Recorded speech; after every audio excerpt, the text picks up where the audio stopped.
안녕하세요. 오늘은 여러분이 보내주신 자료들 보면서 좀 특별한 주제를 깊이 파고들어 볼까 합니다. 바로 사무실에서 개에게 물렸을 때 이게 과연 사무재해, 그러니까 산재로 인정될 수 있느냐 하는 문제인데요.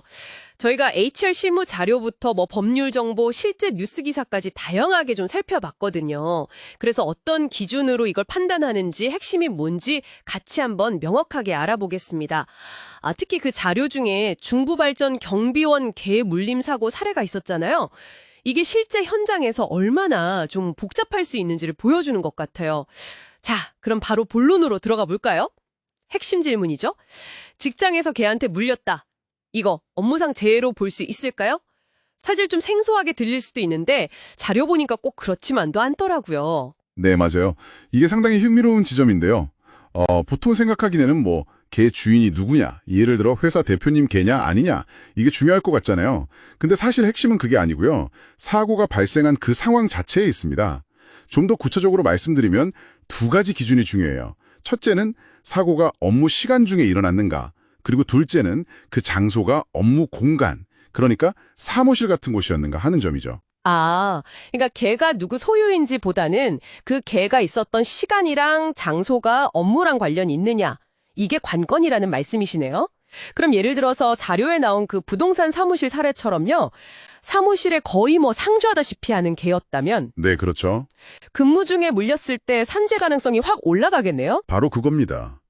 그 개가 이제 사무실이라는 업무 환경에 계속 노출되어 있었다면 그 개 자체를 업무 환경의 일부 또는 잠재적 위험 요인으로 볼 수도 있다는 거죠. 이게 산업재해의 기본 원칙인 업무 수행성, 그러니까 사업주의 지배관리 하에서 일어났느냐 하고 또 업무 기인성, 업무 때문에 일어난 사고냐, 이 두 가지하고 딱 맞아들어 떨어지는 거예요. 업무 수행성이랑 업무 기인성, 중요한 개념이네요. 근데 이게 듣기에는 그런데 실제로는 그 업무 관련성을 입증하는 게 좀 까다로울 것 같다는 생각이 들어요. 특히 아까 말씀드린 그 중부발전 경비원분 사례만 봐도요. 분명 근무 중 사고인데도 처음에는 회사에서 개주인이랑 알아서 하세요. 이런 식이었다면서요. 개인이 이걸 다 입증하려면 좀 부담스럽겠는데요? 맞습니다. 바로 그 부분이 현실적인 어려움이죠. 그 사례가 입증 책임의 무게, 그리고 초기 대응의 중요성을 아주 잘 보여줘요.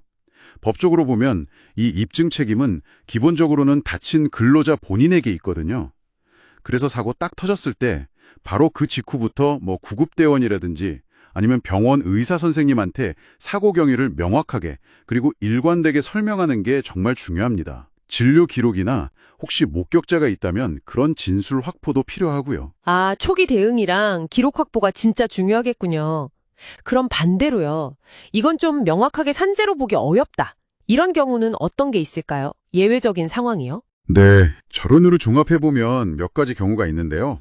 예를 들어서 명백히 업무 시간이 아닐 때 퇴근하고 나서 개인적으로 개랑 놀아주다가 다쳤다거나 아니면 사고 장소가 사무실 같은 업무 공간이 아니라 예를 들어 대표님 댁이라든지 이런 업무 공간 외부에서 발생했다면 업무 관련성을 인정받기가 어렵겠죠.